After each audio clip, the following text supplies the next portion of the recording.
this ancient art form had one final brilliant resurrection, telling the story of Prophet Muhammad using the same heroic framework that once celebrated Beowulf. That's beautiful.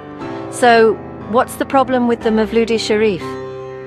Extremists oppose Mevlud celebrations because they view them as bid'ah religious innovation that wasn't practiced by the Prophet Muhammad or his immediate companions. However, if the Prophet himself allowed or even encouraged Abdullah ibn Qutz to transform religious content into poetic form, then the Mevlud tradition has direct prophetic sanction for using poetry as a vehicle for Islamic devotional content. That's a crucial precedent that completely undermines the extremist position.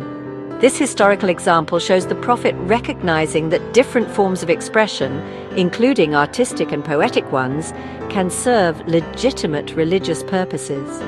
It establishes that the boundary isn't between pure religious content versus innovative artistic expression, but rather about the intention and effect of the practice. Why don't you know this? Because academic gatekeepers benefit from keeping these connections hidden. Islamic studies, Germanic philology, Turkish literature, all separated into neat little boxes.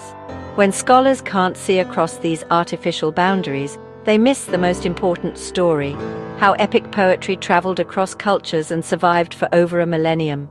So next time someone dismisses the Mevlud as mere religious innovation, remind them they're talking about potentially the last great epic poem in a tradition that gave us Beowulf, the Nibelungenlied, and shaped how entire civilizations understood heroism itself. This isn't just Turkish culture or Islamic literature. This is the final chapter of one of humanity's greatest storytelling traditions. Support this channel. Like, share, and subscribe.